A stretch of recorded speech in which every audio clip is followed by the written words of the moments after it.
संत भेटती आजी मज, संत भेटती आजी मज, तेने मी झालो चतुर्भुज, दोन्ही भुजा स्थूळी सहज, दोन्ही सूक्ष्मी वाढल्या, आलिंगने सुख वाटे, प्रेम चिदानंदी घोटे, हर्षे ब्रह्मांड उतटे, समूळ उठे मी पण, या संतांशी भेटता हरे संसाराची व्यथा, पुढत पुढती माथा अखंडित ठेवीण, या संतांचे हे देणे कल्पतरुहुनी दुने, परिसा परिस अगाध देणे चिंतामणी ठेंगणा, या संता परिस उदार त्रिभुवनी नाही थोर, माय बाप सहोदर इष्टमित्र सोयरे, आलिंगने सुख वाटे, प्रेमचिदानंदी घोटे, हर्षे ब्रह्मांड उतटे, समूळ उठे मी पण, कृपा कटाक्ष निहाळिले, आपुले पदी बैसविले, बाप रखुमा देवीवरू विठ्ठले, भक्तादी झाले वरदान, आलिंगने सुख वाटे, प्रेमचिदानंदी घोटे, हर्षे ब्रह्मांड उतटे, समूळ उठे मी पण, विठ्ठल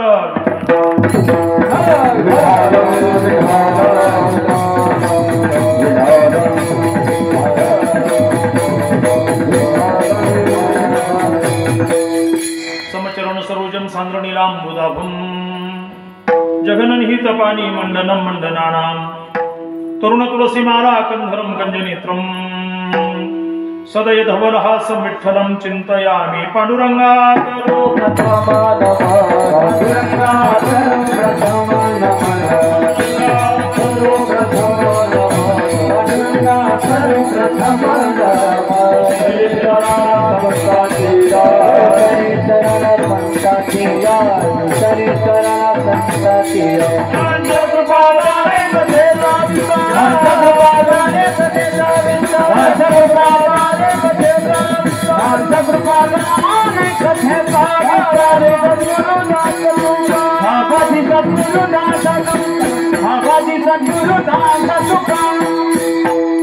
संत भेटती आजी मज, तिने मी झालो चतुर्भुज, दोन्ही भुजा स्त्री सहज, दोन्ही सूक्ष्मी वाढल्या, आलिंगने सुख वाटे, प्रेमचिदानंदी घोटे, हर्षे ब्रह्मांड उतटे, समूळ उठे मी पण. प्रस्तुसेवेचा भंग. संत सम्राट समर्थ श्री ज्ञानोबा यांचा आपल्या जीवनामध्ये दुर्लभ झालेल्या संत भेटीचं यथार्थ वर्णन करणारा, त्यायोगी आपल्या जीवनामध्ये झालेलं परिवर्तन स्पष्ट करणारा आणि त्याविषयीची कृतज्ञता व्यक्त करणारा महत्वाचा असा 6 चरणाचा आहे. विठाला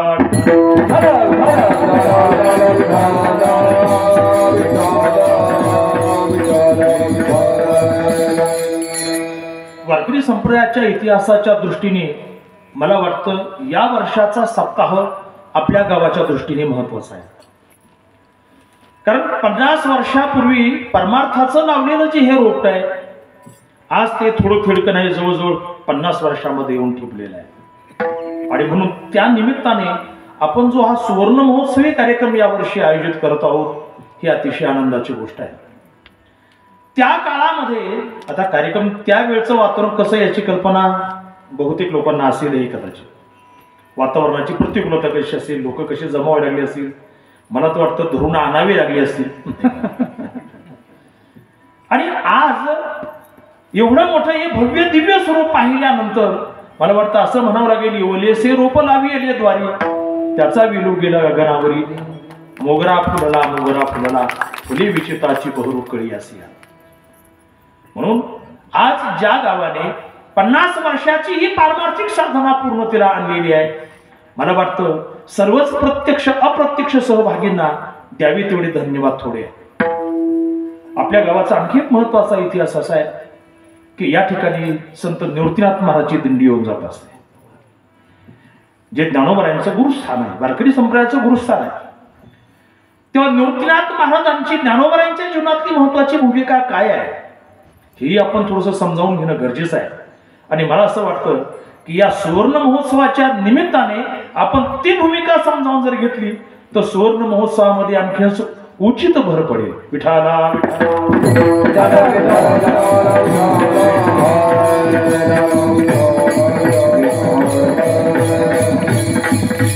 या ठिकाणी ज्ञानोबा आपल्या जीवनामध्ये संतांची जी भेट झालेली आहे त्याचं वर्णन करतात. तसं पाहता संतांची भेट ही अतिशय दुर्लभ आहे, बहु अवघड आहे, किंवा असे संत भेटी, संतांची भेट अतिशय अवघड आहे, दुर्लभ आहे. देवर्षी नारद सुद्धा भक्तिसूत्रामध्ये सांगतात, महत् संगोस्तु दुर्लभो अगम्यो अमोघश्य. महापुरुषांची जी संग आहे, भेट आहे, ती अतिशय दुर्लभ आहे. कदाचित भेट झाली तर त्यांचं महिमान कळेल असं सांगता येत नाही, म्हणून अगम्यो, कळत नाही महिमान. आणि त्यांची भेट झाल्यानंतर ती निश्चितच आपल्या जीवनामध्ये विधायक परिणाम करून जाते. म्हणून ती भेट फुकट जात नाही, अमोघश्य असं देवर्षी नारद वर्णन करतात. परंतु गंमत असे, आपल्या जीवनामध्ये संत सहजासहजी भेटतील असं सांगता येत नाही. का सांगता येत नाही? मला असं वाटतं खरे संत भेटण्यासाठी आपलं भाग्य तेवढं उदयान्मुख होणं गरजेचं आहे. तसे संत आडनावाचे पुष्कळ भेटतील, नाममात्र संत पुष्कळ भेटतील, मी म्हणत नाही बरं का. तुकोबराय म्हणतात, पोटासाठी संत झाले कलित बहुत, झाले कलित बहुत, झाले कलित बहुत, पोटासाठी संत झाले कलित बहुत, झाले कलित बहुत, झाले कलित बहुत. रे पोटासाठी संत झाले कलित बहुत, झाले कलित बहुत, झाले कलित बहुत.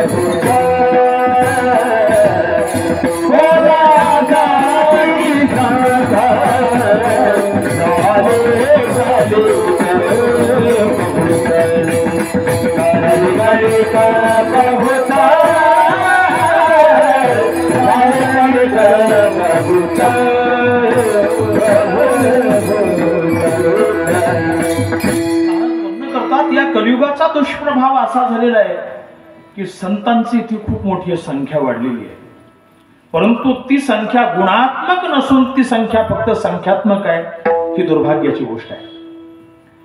आज संत कोणाला म्हणावं, ज्ञानोबरायापासून निळोबरायापर्यंत सर्व संतांनी या विषयाची विस्तृत चर्चा केलेली, त्यामुळे विस्तारामध्ये मी जाणार नाही. परंतु संत कोणाला म्हणावं, ज्ञानोबरायांचं जर मत आपण पाहिलं विशेषत्वाने तर ज्ञानोबराय 4थ्या अध्यायामध्ये असं वर्णन करतात, तद्विधी प्रणिपातेन परिप्रश्नेन सेवया उपदेक्षन्ते ते ज्ञानम ज्ञानीन सत्वदर्शनः.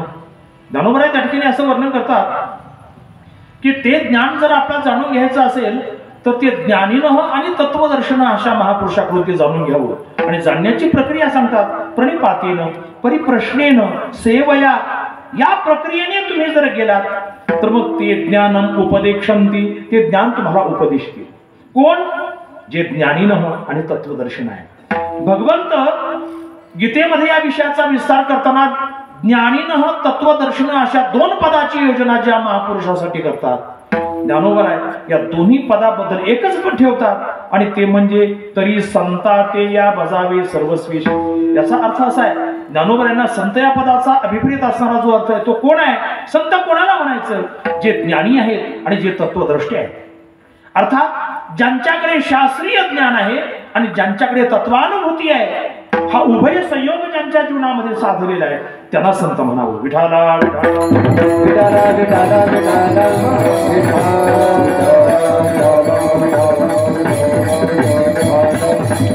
अशा महापुरुषाची भेट होणं अतिशय दुर्मिळ आहे, कठीण आहे.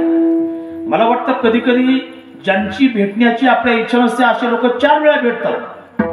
गावातून इकडून चालू का ते समोर येतात, काय नाही का तोंड पाण्याची वेळ आली त्याला कुठून इकडून गेला मग तिकडच्या गल्लीतून तो भेटतोच, असा प्रकार होतो.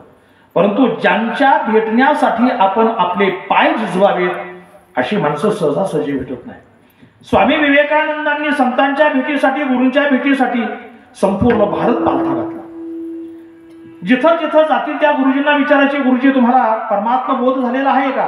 तो तुम्ही मला करून द्याल का? आणि असे प्रश्न विचारल्यानंतर वाटतं कच्चे जे संत होते ते त्यांची कसोटी लागायची. बरं म्हणजे बघू आपण याच्याविषयी थोडी नंतर चर्चा करू, हे आता नवीनच काय आणलंय नाही का, अशा टाळटाळीचा विचार त्या ठिकाणी व्हायचा.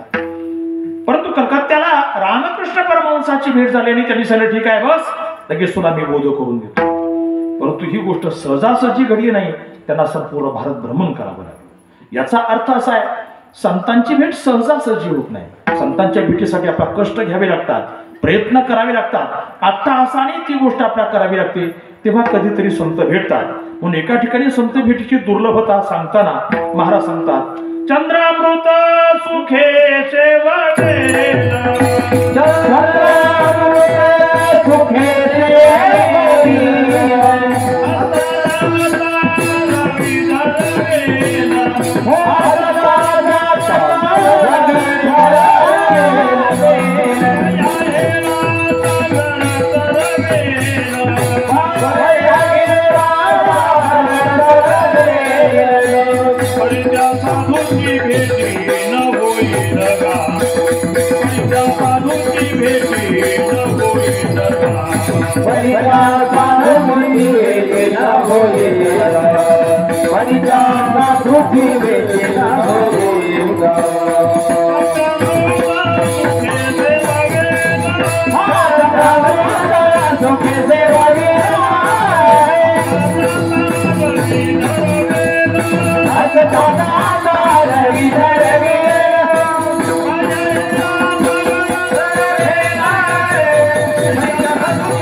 कदाचित सुखी सेवेल, आपला सुखाने त्याचं सेवन करतात. चंद्रामृत कधी मिळतं माहिती तुम्हाला? अश्विन महिन्यातली जी पौर्णिमा आहे तिला शरद पौर्णिमा किंवा दुसरा शब्द आहे कोजागिरी पौर्णिमा. या दिवशी भौगोलिक परिस्थिती अशी निर्माण झालेली असते की पृथ्वी आणि चंद्र याचं अंतर खूपच कमी असतं, कमीत कमी त्या दिवशी अंतर असतं. त्यामुळं चंद्रामृताचा विशेष वर्षाव त्या दिवशी पृथ्वीवर होत असतो. परंतु एवढा जवळ चंद्र असताना, चंद्रामृताचा विशेष वर्षाव होत असताना सुद्धा ते चंद्रामृत ग्रहण करण्याची क्षमता आपल्याकडे नाही. हे दुर्दैव म्हणावं नाही. नाही तर मला वाटतं माणसाकडे जर असते तर माणसाने त्याच्यावर टेंडर घेतली असते. आम्ही किरकोळ विक्री करू, लोकांना काही हरकत नाही, वितरण करू. परंतु माणसाकडे ती गुणवत्ता नाही, ते कौशल्य नाही, ती हातोटी नाही. मग ती हातोटी कोणाकडे? धर्मराय वर्णन करतात ती चकोर पक्षाकडे. चंद्रामृत चकोरा चंद्रामृत फावले एरा काय आनवाहुनी वारिले. धर्मराय वर्णन करतात चकोराला चंद्रामृत मिळतं आणि तुम्हाला काय शपथ देऊन सांगितलं का की ते तुम्ही घेऊ नका? परंतु आपल्याकडे ती योग्यता नाही, आपल्याकडे ती हातोटी नाही. महाराज वर्णन करतात जर कदाचित त्या चकोराशी मैत्री केली आणि मैत्री करून त्याच्याकडून ती हातवटी जर आपण जाणून घेतली तर कदाचित सुखे शिववेल, निश्चित रूपाने नाही. दुसरी गोष्ट, असता जाता रवी धरवेल. सकाळी उगवत्या सूर्याला हनुमंतरायांनी पकडला, हा इतिहास सर्वांना माहिती आहे. तसं मावळतीला जाणाऱ्या सूर्यालाही कोणी कदाचित पकडू शकेल. असता जाता रवी धरवेल, बाह्या हिळा सागर तरवेल. आपण आपल्या बाहुबलाने समुद्रात तरून जाऊ शकतो, जसं सावरकरांनी केलं.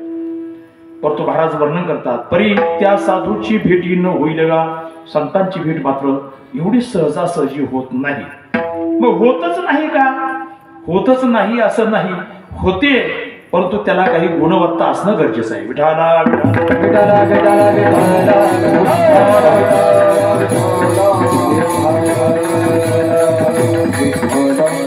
तुम्हाला स्वामी विवेकानंदांना संत भेटीसाठी संपूर्ण भारत भ्रमण करावा लागला. इतिहास नजरेसमोर आहे. आणखी दुसरं उदाहरण मी तुम्हाला देतो. जगद्गुरु तुकोबरायांना संतांच्या भेटीसाठी कुठं जावं लागलं? जगद्गुरु तुकोबरायांना संतांच्या भेटीसाठी कुठं जावं लागलं? मित्र असं म्हणेल, अंथरुणाच्या बाहेर सुद्धा जावं लागलं नाही. रात्री स्वप्नामध्ये बाबाजी महाराज चैतन्यांनी तुकोबरायांना येऊन भेट दिली. आणि स्वप्नातला प्रसंग आहे. तुकोबराय सणाला चालले आणि बाबाजी महाराजांनी त्यांना हाक म्हणून, तुकोबराय थांबा, तुकोबराय थांबा, कुठे चालली तुम्ही? म्हटली, मी स्नानाला चाललो, गंगा स्नानाला चाललो. नाही, थांबा थांबा, मला तुम्हाला बोध करू द्या, मला उपदेश करू द्या. आता मला वाटतं आताचे गुरु असे तर म्हटले, असं करा, तुम्ही जा, स्नान करून शुचिर्भूत होऊन या, मग आम्ही तुम्हाला उपदेश करतो. परंतु महाराजांनी सांगितलं, नाही, तुम्ही थांबा अगोदर. तुकोबरायांचा शोधाशोध घेऊन त्या ठिकाणी आले. ते सापडविले वाटे जाता गंगा स्नान. सापडविले, सापडले नाही बरं का. बऱ्याच वेळा लोक सापडले म्हणतात. व्याकरण शास्त्राचा थोडासा विचार करणं गरजेचं आहे. त्याच्यामध्ये खूप मोठी सूक्ष्मता आहे. एक शब्द जर सोडला तर अर्थ बिघडून जातो सर्व. त्या ठिकाणी तुकोबरायांना संतांनी आपल्या गुरुने त्यांचा शोध घेऊन त्यांना सापडविलं. आता इकडे जर आपण पाहिलं तर स्वामी विवेकानंदांना भारत भ्रमण करावं लागलं. तुकोबरायांच्या बाबतीमध्ये पाहिलं तर तुकोबरायांना कुठे जावं लागले? संत तुकोबरायांची भेट घेण्यासाठी स्वप्नामध्ये घरीच ऐका तिथं ते आले. तसं ज्ञानोबरायांचं आणि निवृत्तीनाथ महाराजांचं जर आपण थोडंसं वर्णन पाहिलं तर कोण कोणाकडे गेलं? निवृत्तीनाथ महाराजाकडे ज्ञानोबराय गेले का ज्ञानोबरायांच्याकडे निवृत्तीनाथ महाराज गेले? मला असं वाटतं कोणीच कोणाकडे गेले नाही. दोघही एका मातीच्या पोटी जन्माला आले, अवतरित झाले. ही मोठी क्रांती आहे. विठाला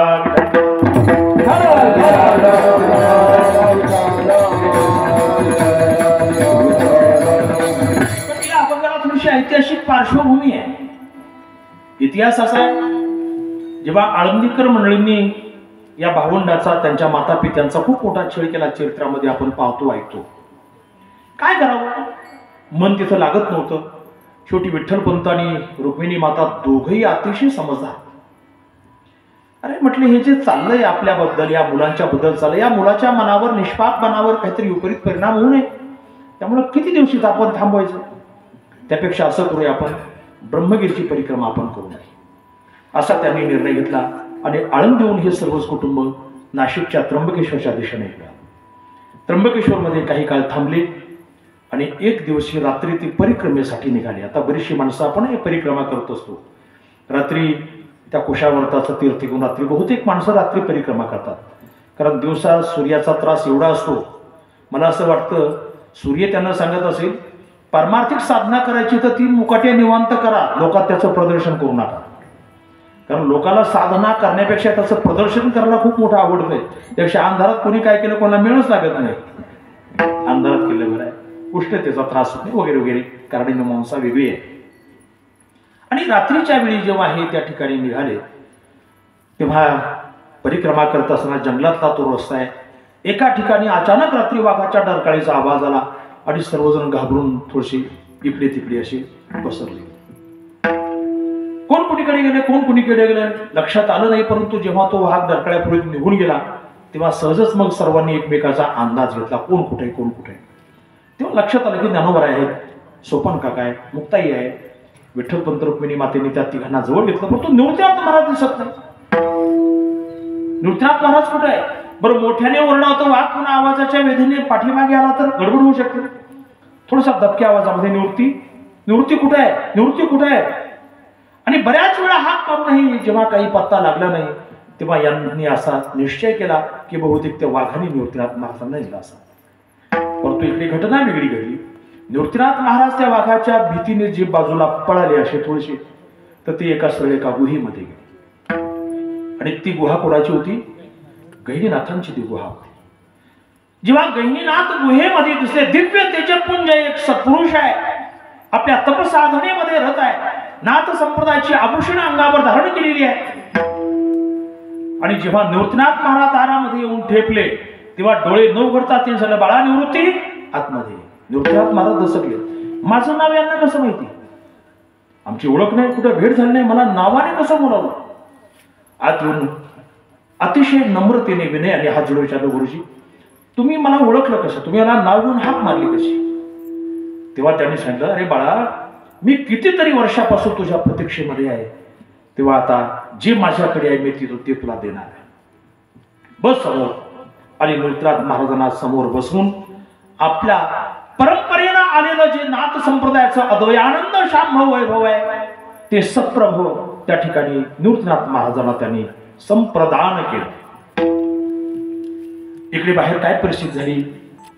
अतिशय जड अंतःकरणाने, जड पावलाने हे कुटुंब निवृत्तीनाथ महाराजांना वाघाने नेलं. यांनी शियामध्ये कशी बशी परिक्रमा पुरी केली, आपल्या जागेवर आले आणि खूप मोठा शोक करायला लागले की दैव प्रतिकूल झाल्यानंतर ते कुठं कुठं आपल्याला आडवं येईल काही सांगता येत नाही. तिथल्या माणसांनी आपला त्रास दिला म्हणून आपण त्यांच्या त्रासाला कंटाळून इथं आलो, तर एक आपलं सोन्यासारखं पोर आपण गमावून बसलो.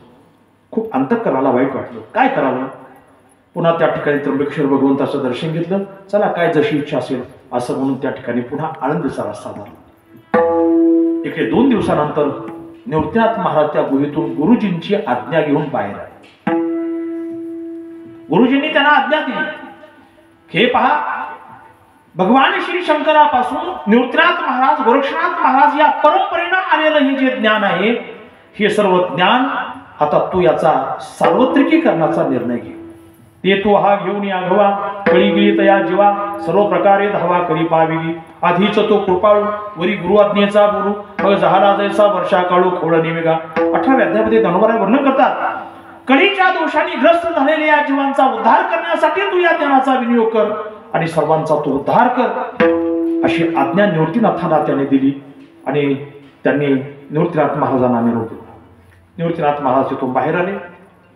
जिथं आपले माता पिता आपण सर्वजण थांबलो होतो त्या घरी गेले आणि पाहिलं, म्हटले आमचे माता पिता कुठे आहेत?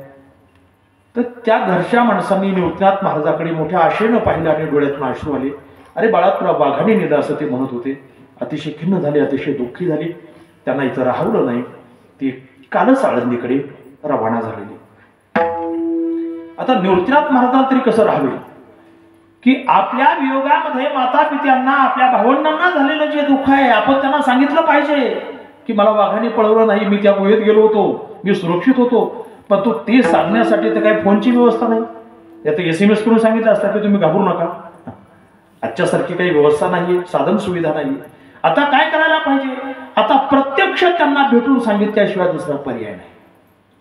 2 दिवसाच्या अंतराने हे सर्व कुटुंब पुढे गेलेलं. निवृत्तीनाथ महाराज पाठीमागून हळूहळू मार्गक्रमण करत आळंदीपर्यंत गेले. इकडे आपल्या झोपडीवर शुद्धबेटाच्या परिसरामध्ये विठ्ठलपंत, रुक्मिणी माता काही कामामध्ये व्यस्त असते. ज्ञानोबाराय, सोपान काका बाहेर खेळत असते. आता ती जरी लहान मुलं असतील तरी मला वाटतं तत्ववेत्यांचा खेळ हा वेगळा असतो, सामान्य मुलांचा खेळ वेगळा असतो. तत्ववेत्यांचा खेळ म्हणजे काय? गोट्या खेळत बसतील का? काय विटी दांडू खेळतील? काय खेळतील ते? तत्ववेत्यांचा खेळ सुद्धा त्यांच्या योग्यतेप्रमाणे. आणि जेव्हा ते बाहेर बसले, बाहेर बसल्यानंतर 2 दिवसानंतरची गोष्ट आहे, निवृत्तीनाथ महाराज आपले सरळ आळंदीमध्ये त्या दिशेने गेले. आणि निवृत्तीनाथ महाराजांच्या अंगावर नाथ संप्रदायाची ती आभूषण जेव्हा ज्ञानोबरायांनी लांबून पाहिलं, अरे निवृत्ती दादा तर आले. ज्यांना वाघाने पळवून नेलं हे मानून ज्यांना दुःख झालेलं होतं, अतीव दुःख झालेलं होतं, तीच व्यक्ती समोर आल्यानंतर आता आनंद किती मोठा होईल. आणि तेव्हा ज्ञानोबराय पळत पळत गेले आणि निवृत्तीनाथ महाराजांना मिठी मारली. आणि त्या प्रसंगामध्ये नाही का जो भाग घडला त्याचं वर्णन अभंगाच्या पहिल्याच्या संत भेटती आजी मग, संत भेटती आजी मग, संत भेटती आजी मग, संत भेटती आजी मग, रे विठालो सद्गुर रे विठालो सद्गुर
त्या प्रसंगाचं वर्णन करतात. संत भेटती आजी मज, तिने मी झालो चतुर्भुज.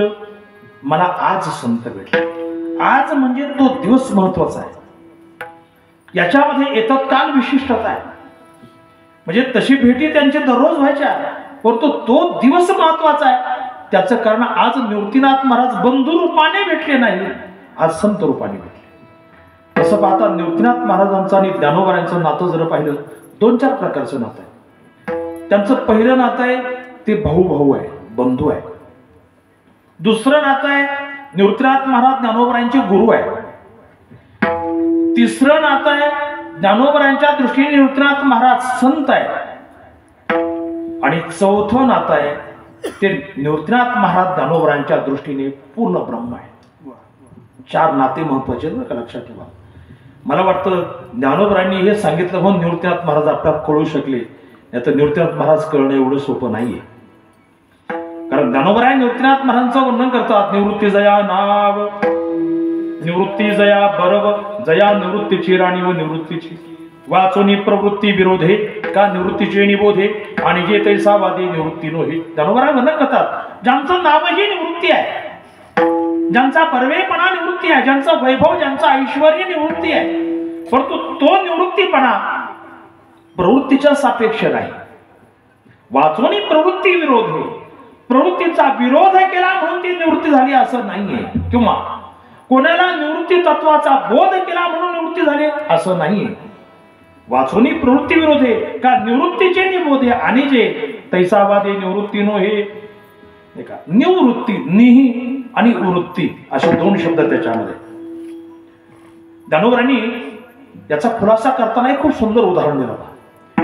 ज्ञानोबा सांगतात सूर्याचं एक नाव आहे तमारी. तमारी शब्दाचा अर्थ काय? तम अधिक अरी. तम शब्दाचा अर्थ अंधार आणि अरी शब्दाचा अर्थ शत्रू, बरोबर, किंवा त्याचा विनाशक असा अर्थ.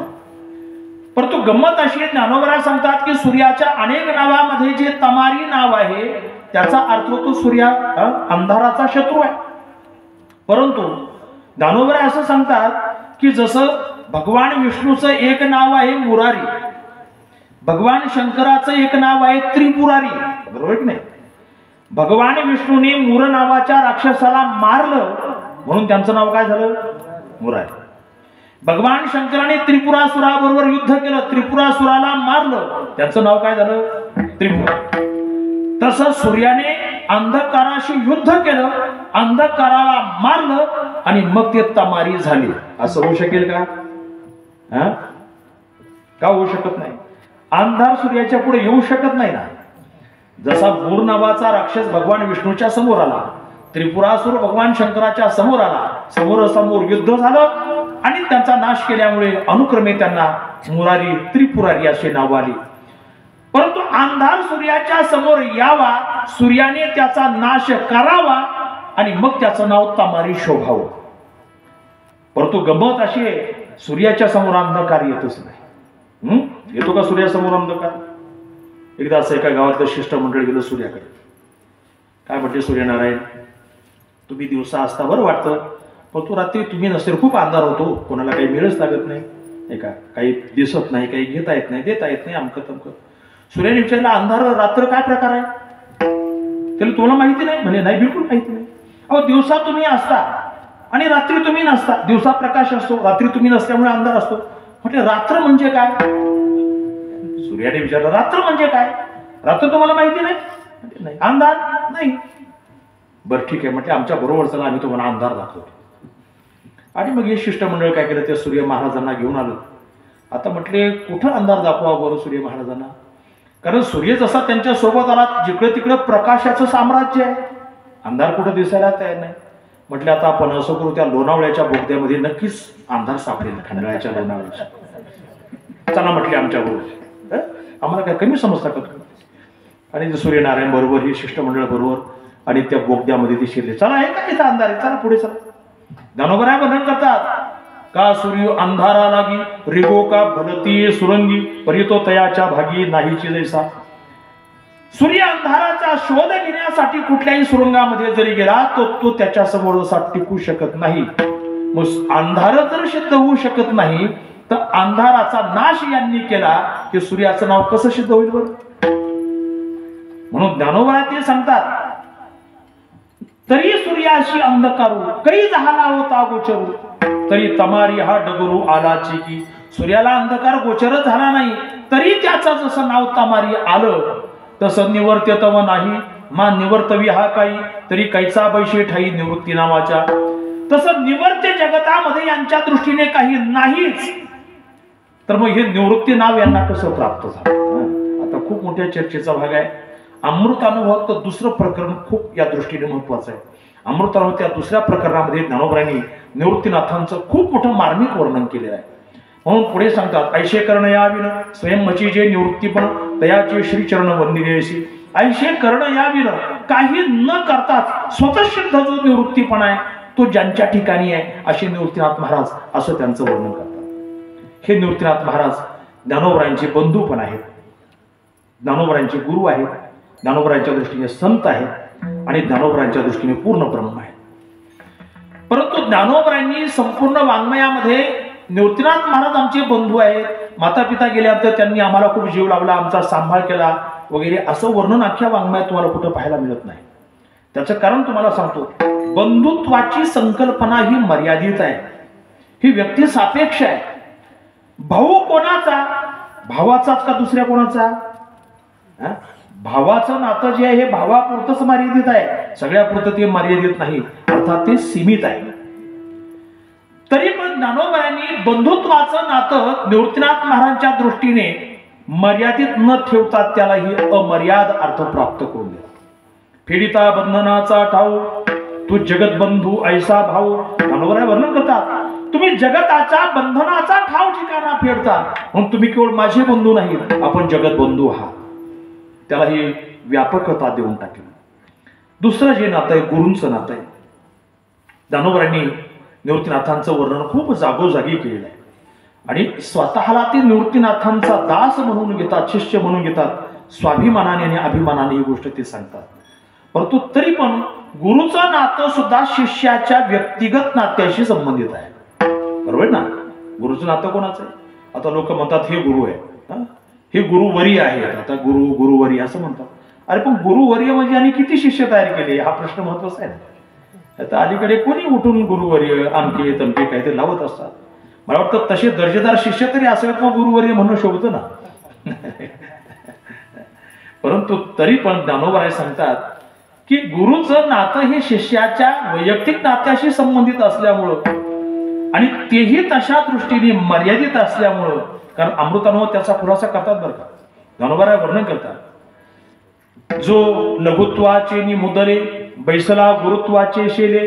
गुरु हे शिष्याच्या लघुत्वाच्या मुद्दलावर गुरु झालेले असतात, परंतु आमचे निवृत्तीनाथ महाराज तसे शिष्याच्या लघुत्वाच्या मुद्दलावर गुरु झालेले नाहीत, ते स्वतः सिद्ध गुरु आहेत असं सांगतात. आणि त्याही दृष्टीने महत्वाची गोष्ट अशी की बंधूचं नातं आणि गुरुचं नातं हे तसं वैयक्तिक जीवनाशी संबंधित आहे, परंतु संतांचं नातं मात्र वैयक्तिक जीवनाशी नाही. संतांचं नातं कोणाशी आहे? जगत सापेक्ष आहे. जगाच्या कल्याण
शिष्याच्या सापेक्ष संज्ञा आहे, बंधू जशी भावाच्या सापेक्ष संज्ञा आहे, तशी संत ही व्यक्तिगत जीवनाच्या सापेक्ष संज्ञा असून संत हे जगत सापेक्ष संज्ञा आहे. म्हणून जगाच्या कल्याणात संतांच्या विभूती.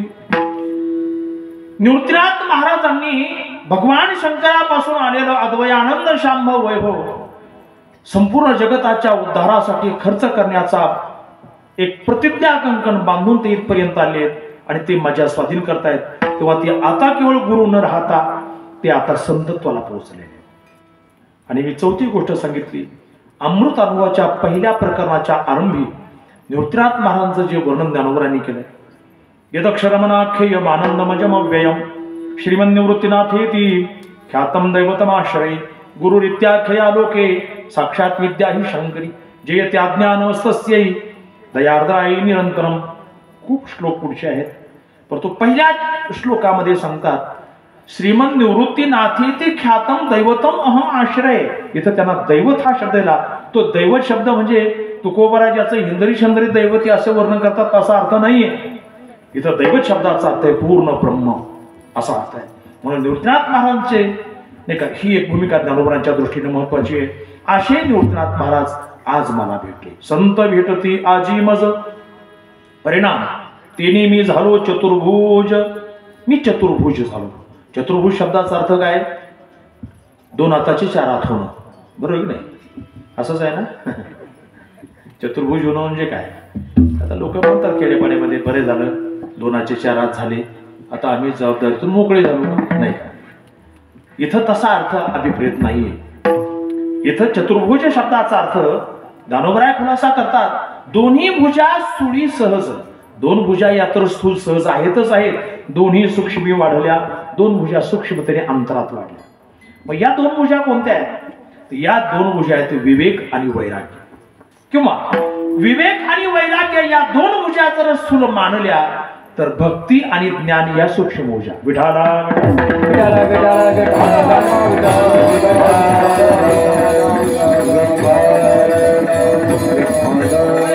आम्ही चतुर्भुज झाल्यानंतर निवृत्तीनाथ महाराजांना आलिंगन दिल्यानंतर जो अनुभव आम्हाला वाटला अभंगाच्या दुसऱ्या चरणामध्ये,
आम्ही श्रीमंत निवृत्तीनाथांना जेव्हा आलिंगन दिलं तेव्हा आलिंगने सुख वाटे, आम्हाला अतिशय सुख वाटलं. आमच्या परंपरेमध्ये संप्रदायामध्ये कृपा 3 प्रकारची मानली जाते. त्यातली एक हस्त कृपा आहे, दुसरी आलिंगन कृपा आहे. तेव्हा या माध्यमातून निवृत्तीनाथ महाराजांनी ज्ञानोबारायावर आलिंगन कृपा केली. तुकोबारायांनी त्याचं वर्णन केलं. आलिंगने संतांची या दिव्य झाली माझी काया, मस्तक हे पायावरी त्यांच्या ठेविता. महाराज वर्णन करतात संतांच्या आलिंगनाने आपली काया दिव्य होते. इथं महाराज सांगतात आलिंगनाने आम्हाला सुख वाटलं. आलिंगनाने सुख वाटेलच असं काही सांगता येत नाही बरं का, अनिवार्यपणे. बरोबर नाही, आलिंगनाने सुख वाटेलच असं काही सांगता येत नाही. छत्रपती शिवाजी महाराजांना कुणी आलिंगन दिलं होतं? अफजल खानाने. ते आलिंगन केवढ्याला पडलं ते? इतिहास सर्वांच्या पुढे आहे की नाही आपला, केवढ्याला पडलं आलिंगन. दुसरं उदाहरण, महाभारतामध्ये जेव्हा एकट्या भीमाने 99 कौरवांचा वध केला, धृतराष्ट्र खूप चिडला. महाराज तो म्हटला आता भीमाचा जीवच घेतो मी, दुसरं काही करत नाही. महाभारत युद्धानंतर सर्व वातावरण शांत झालं. धर्मराजच होते ते. धर्मराज अर्जुन वगैरे जायचे, विचारपूस करायचे धृतराष्ट्राची. खिन्न झालं होतं म्हातारं, सगळेच मुलं गेले. आणि ते धृतराष्ट्राचा भीम कुठे, मला भीमाला भेटायचं. तेव्हा भगवंताने भीमा सांगितलं तू सध्या तरी भेटीला जाऊ नको, वातावरण तापलेलं आहे. भगवंताने सांगितलं म्हणजे ठीक आहे, एक युक्ती करा, भीमाच्या आकाराचा एक तसाच लोखोटाचा एक पुतळा तयार करा. भगवंताच्या संकेतानुसार तो पुतळा तयार केला गेला. आणि पुतळा तयार झाल्यानंतर भीमाला सांगितलं की हा पुतळा तू पुढे सरकत जायचं, हे मी आलोय असं म्हणायचं. एक दिवस ती योजना तयार केली गेली. आणि धृतराष्ट्राचे अरे भीम कुठे आहे म्हटले, भीम येतोयच थोड्या वेळाने तुम्हाला भेटायला. पुतळा घेऊन तो भीम आला. हे काय मी तुमच्या समोर आलो, हे काय मी तुमच्या समोर आलोय. आणि जेव्हा त्या धृतराष्ट्राने तो पुतळा आपल्या कवेमध्ये घेतला, त्याला आलिंगन दिलं, कवटाळलं. परिणाम सर्वांना माहिती आहे. पोलादाचा पुतळा भरतो त्याचा काय झाला, चुरा झाला. महाराज चुरा. किती ते रोषामध्ये असेल, केवढ्याला पडलं असं हे आलिंगन भीमाला. आलिंगनाने सुख वाटेलच असं नाहीये. बरोबर सांगतात आम्हाला मात्र आलिंगन कृपा झाल्यामुळे सुख वाटे. प्रेम चिदानंदी घोटे. प्रेम शब्दाचा अर्थ भक्ती असा आहे, ती चिदानंदामध्ये मोडली गेली. हर्षे ब्रह्मांड उतटे. आम्हाला एवढा हर्ष झाला की ब्रह्मांडामध्ये तो हर्ष सामावला जात नव्हता. जसं एखाद्या भांड्यामध्ये आपण दूध तापवायला ठेवल्यानंतर ते जर तापवलं, उष्णता जर जास्त झाली तर अर्धा दुधाचं भांडं असतं तरी काय होतं, ते उष्णतेमुळे भांड्याच्या बाहेर जातं. तसं इथं सुद्धा तो आनंद एवढा वाढला गेला की संपूर्ण ब्रह्मांड सुद्धा त्याला कमी पडलं. असे ब्रह्मांड उतटे समूळ उठे मी पण, आणि सर्व अनर्थाला कारणीभूत असणारा जो अहम आहे तो अहम समूळ निघून गेला, नाही काय. हे त्यांच्या भेटीची त्या ठिकाणी आणि आलिंगनाच्या कृपेची आमच्या जीवनामध्ये परिणती झाली. आणखी या संताला भेटल्यानंतर काय झालं, अभंगाच्या तिसऱ्या चरणात या संताची भेट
वेळ आपल्याकडे कमी आणि चरण जास्त आहे.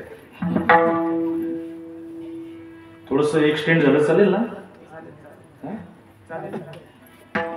थोडस, जास्त नाही करणार, कारण मी वेळेचा खूप मोठा भक्त आहे. विठाला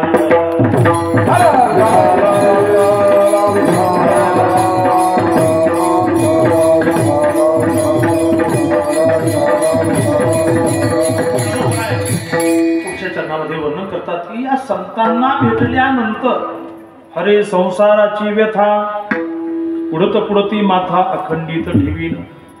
श्रीमंत निवृत्तीनाथांना भेटल्यानंतर आमच्या जीवनामध्ये संसाराची व्यथा पूर्णपणे हरण झाली गेली, नष्ट झाली. आता गंमत अशी आहे, ज्ञानोबरांच्या जीवनामध्ये संसाराची कोणती व्यथा होती? जे जीवन वयाच्या 21-22व्या वर्षी समाधीस्थ झालेलं आहे, ज्या काळामध्ये संसार शब्दाचा अर्थही नीटनेटका कळत नाही, त्या काळामध्ये समाधीस्थ झालेलं हे जीवन आहे. त्याच्या जीवनात संसाराची कोणती व्यथा आली असा या ठिकाणी प्रश्न निर्माण होतो. तर इथं ज्ञानोबरांच्या जीवनामध्ये संसाराची व्यथा नव्हती. हे प्रमाण मला वाटतं आपल्या सर्वांचं प्रतिनिधित्व करणार आहे. आपल्या सर्वांच्या जीवनामध्ये संतांची भेट झाल्यानंतर संसाराची व्यथा निवृत्त होते.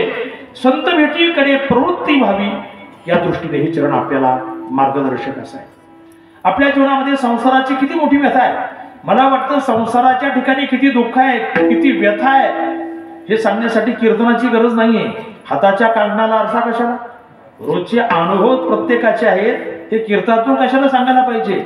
आणि मला वाटतं शहाण्या कीर्तनकारांनी हे सांगण्यामध्ये वेळ घालवू नये. शहाण्या शब्द प्रयोग करतो बरं का मुद्दाम. बस कीर्तनातून काय सांगावं?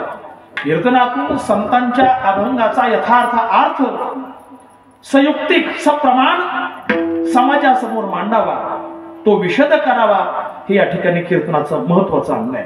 आपण ते सोडून जर भलतच काहीतरी सांगत बसलो, इकडून म्हैस सुटली तिकडे हे बोलले, सासू सुनाच्या गप्पा नामकन तपकन, हे कीर्तन कशाला सांगायला पाहिजे? संसाराच्या ठिकाणी जेवढ्या व्यथा आहेत ज्ञानोबराय वर्णन करतात. हरे संसाराची व्यथा त्यासाठी पुढत पुढती माथा अखंडित ठेवीन.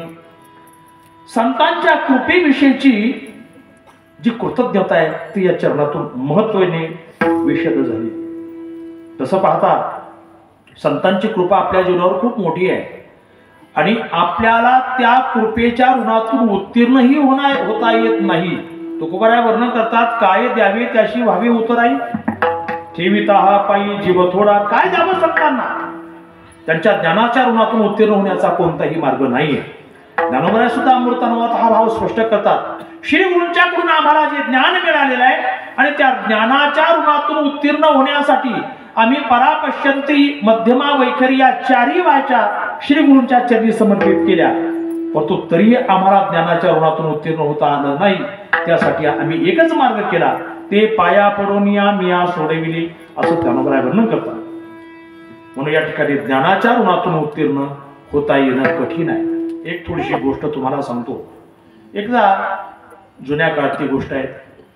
एका राजवाड्याच्या समोर तो जो परिसर आहे ते कोणीतरी दररोज साफसफाई करून जात होतं.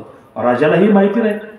एक दिवस त्याने अचानक प्रधानला विचारलं, म्हणजे प्रधानजी, आपल्या राजवाड्याच्या समोर जी सफाई रोज करतं ते कोण करतं सफाई? प्रधानला काही माहिती नाही. म्हटलं, महाराज मला एक दिवस वेळ देता की मी तपास करतो. चालेल म्हटले, वेळ. आणि त्या दिवशी रात्री प्रधानजी एका असं बाहेर आडोशाला बसून राहिले की इथं सफाई करायला कोण येतं. रात्री 3-3:30ला भल्या पहाटे कोणीतरी महिला हातामध्ये झाडू घेऊन आली आणि तिने तो राजवाड्याच्या समोरचा परिसर झाडायला सुरुवात केली. तिने झाडायला सुरुवात केली त्याबरोबर प्रधानजी तिथं उठून गेले. ओ म्हटले, बाई थांबा, आता एवढ्या रात्री भल्या पहाटे आतापर्यंत कोणी हटकलं नाही ना, अचानक कोणीतरी माणूस आलेला आहे अंधारातून, थांबा म्हणतो म्हटल्यानंतर घाबरणारच की नाही? तशी ती बाई गडबडली, घाबरली. म्हणे घाबरू नका म्हटले, हे तुम्ही रोज तुम्हीच साफ करताय का? हो म्हटले, मी साफ करतो.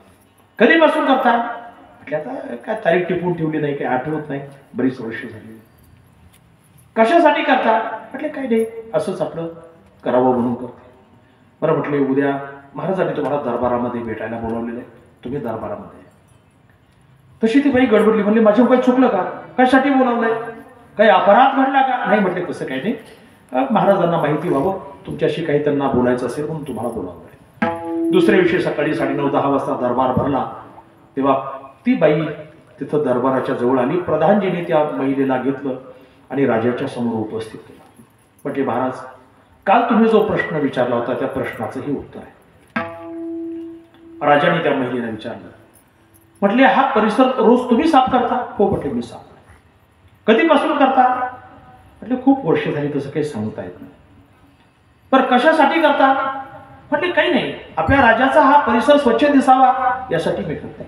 तुम्हाला काही मोबदला वगैरे मिळतो का याबद्दल? म्हटले, नाही महाराज, मोबदला वगैरे काही नाही. राजाला मोठा आनंद झाला.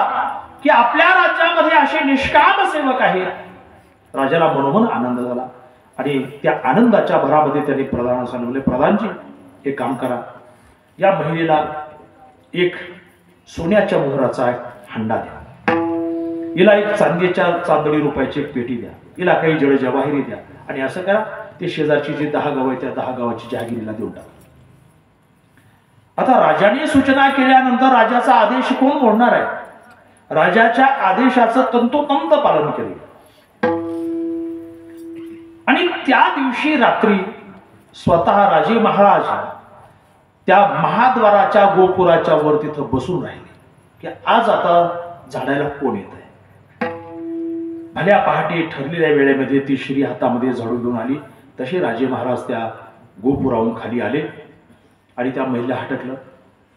म्हटले, काल मी जे जाहीर केलं ते सर्व तुम्हाला मिळालं ना? हो म्हटले, महाराज पूर्णपणे मिळालं. मग आता ते सर्व मिळाल्यानंतर हा झाडू पुन्हा हातामध्ये काय, कशासाठी आहे? तेव्हा त्या महिलेनं अतिशय सुंदर उत्तर दिलं. म्हणले, महाराज, ज्या साधनामुळे मला ही सिद्धी प्राप्त झालेली आहे ती साधन जर मी विसरले, ती साधना जर मी सोडली तर तो माझ्या जीवनातला कृतज्ञपणा ठरेल. तेव्हा त्या साधनेशी कृतज्ञ राहण्यासाठी हा झाडू मी हातातला कधी सोडणार नाही. मला जेवढं पाहिजे तेवढं मिळालं तरी मी प्रामाणिकपणे नियमित ही सेवा करत राहणार आहे. तसंच दानोबरायांनी निवृत्तीनाथांच्या कृपेनं हे सर्व अद्वयानंद वैभव जरी प्राप्त झालं तरी पण त्यांच्या ज्ञानऋणाची कृतज्ञता जीवनामध्ये अबाधितपणे ठेवण्यासाठी पुढं ती माथा अखंडित ठेवीन, ती पुन्हा पुन्हा त्यांच्या चरणावर माथा ठेवील असं दानोबराय वर्णन करतात. आणि संतांकडून अर्थात निवृत्तीनाथ महाराजांकडून आम्हाला जे दान मिळालेलं आहे त्या दानाचं वा देण्याचं स्वरूप अभंगाच्या पुढच्या शाखेत या संत परिसुदार या संतांचे हे देणे.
या संतांचं जे देणं आहे ते कसं आहे?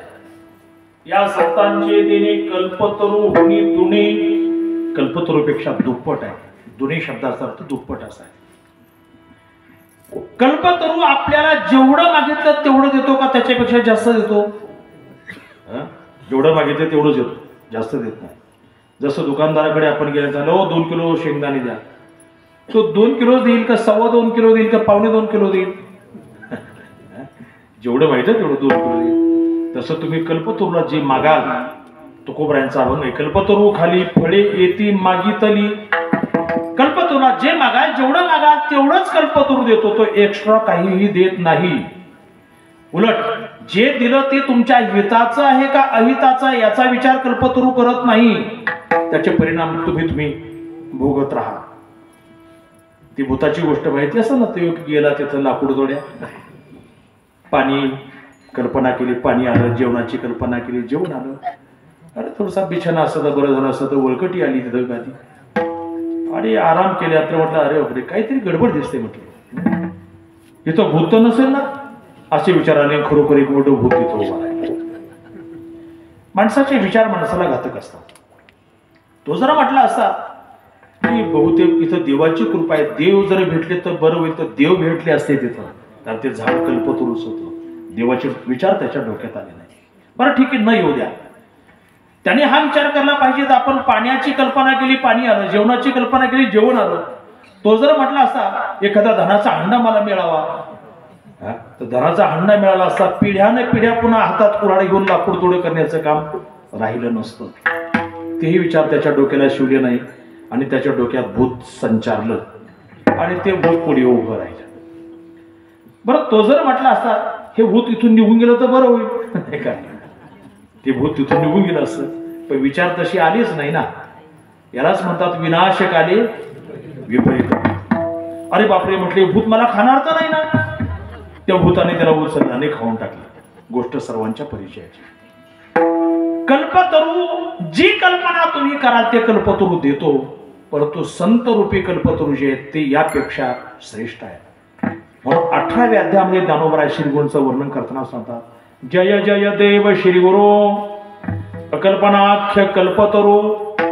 ज्या कल्पतरूची कल्पनाच करता येत नाही असे कल्पतरू.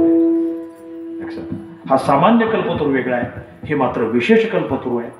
आणि म्हणून पसायदानामध्ये सुद्धा ज्ञानोबराय या संतरूपी कल्पतरूचं वर्णन करताना चला कल्पतरूचे आरव.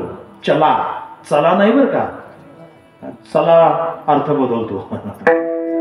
चला जे चल, जाणारे, फिरणारे, ज्याला आपण मोहेपण असं म्हणू शकतो, एका जागेवर ते स्थिर नाही. म्हणून असे जे कल्पतरू आहेत, या कल्पतरूपेक्षा संतांचं देणं हे दुप्पट आहे. कल्पतरू हुनी दुनी परिसा परिस अगाध देनी चिंतामणी ठिंगणा.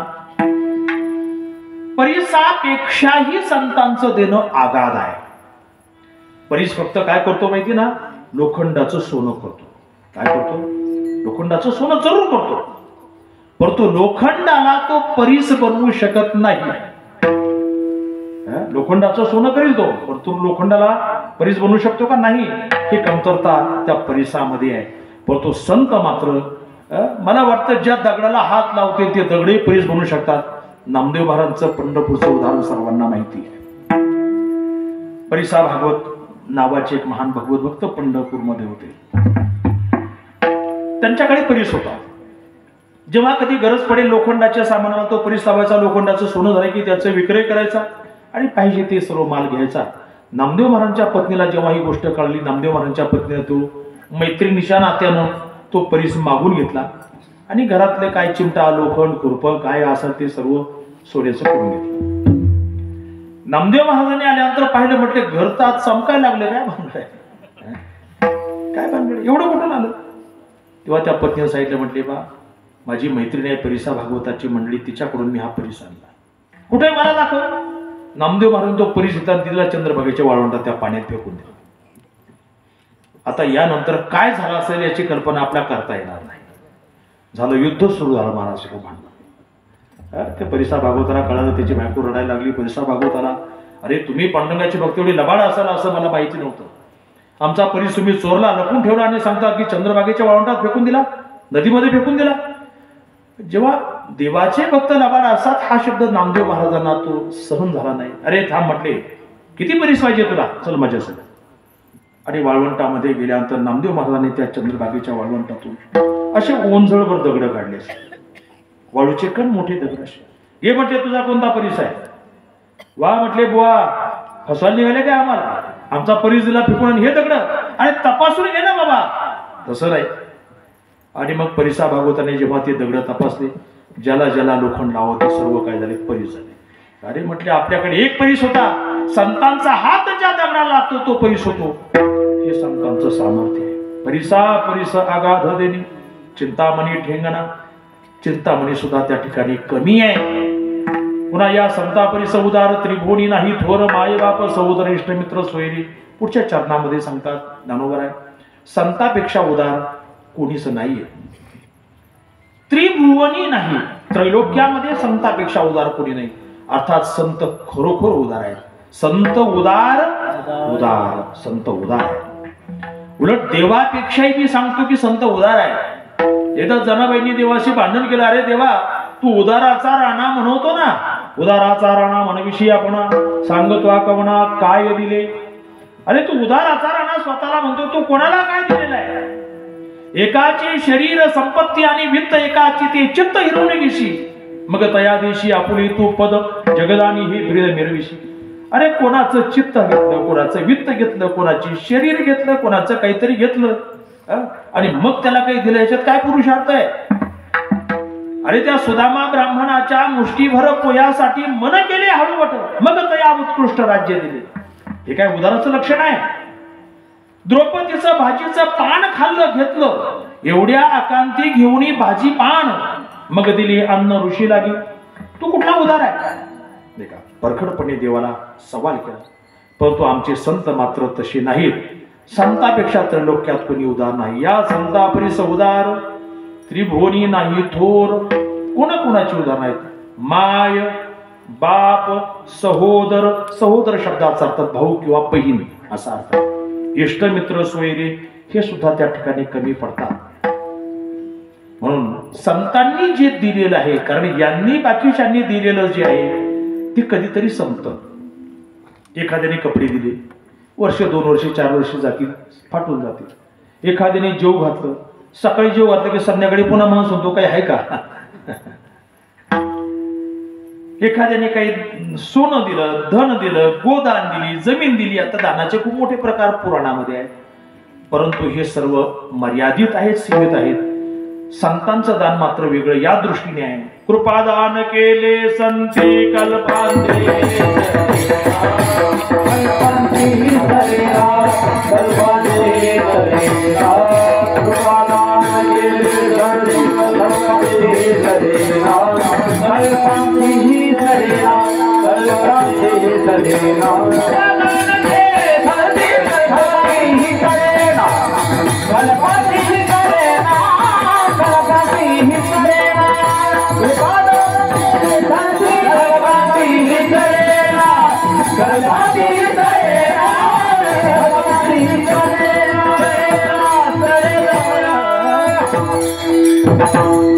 संतांचं जे दान आहे ते मात्र कधी सरत नाही, कधी सरत नाही. कल्पांतापर्यंत सुद्धा जे सरत नाही. कल्पांतामध्ये सर्वच प्राणी मात्र आपापल्या कारणामध्ये विलीन होतात, का? परंतु त्यांचं कृपादान मात्र त्या काळातही सरत नाही. देवर्षी नारदाने आपलं चरित्र श्रीमद भागवतामध्ये सांगितलेलं आहे. आता वेळ संपलेली आहे. पूर्वीच्या जन्मामध्ये मी दासी पुत्र होतो, लहान मुलगा होतो. संतांनी माझ्यावर कृपा केली म्हणून मी आज देवर्षी नारद झालो, असं श्रीमद भागवतामध्ये देवर्षी नारदांनी वर्णन केलेलं आहे. याचा अर्थ कल्पाच्या नंतर सुद्धा ते सरत नाही, ते कामी येत आहे. मला वाटतं दुसरं काहीच कामी येत नाही, फक्त एवढंच कामी येत आहे. म्हणून त्या ठिकाणी संत हे श्रेष्ठ आहेत. महाराज सांगतात, कृपा कटाक्ष न्याहाळीले, कृपा कटाक्ष न्याहाळीले, कृपा कटाक्ष न्याहाळीले, कृपा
शेवटच्या चरणामध्ये ज्ञानोबराय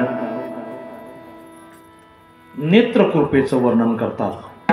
मी मगाशी सांगितलं की 3 प्रकारच्या कृपा, एक हस्तकृपा आहे, दुसरी आलिंगन कृपा आहे आणि तिसरी नेत्रकृपा आहे. त्या नेत्रकृपेचं वैभव सांगता सांगता श्रीमंत निवृत्तीनाथांनी आम्हाला कृपा कटाक्षाने निहाळलं, आपुलीपदी बैसविले, आपल्या पदावर आम्हाला अभिषिक्त केलं. बाप रुक्मा देऊर विठ्ठली भक्तादी धरी वरदान म्हणून आलिंगने सुख वाटे, प्रेमचे दान दे घोटे, हर्षे ब्रह्मांड उतटे, समूळ उठे मी पण. आपल्या या निराळे गावामध्ये जो प्रतिवर्षाप्रमाणे अखंड हरिनाम सप्ताह चालू आहे,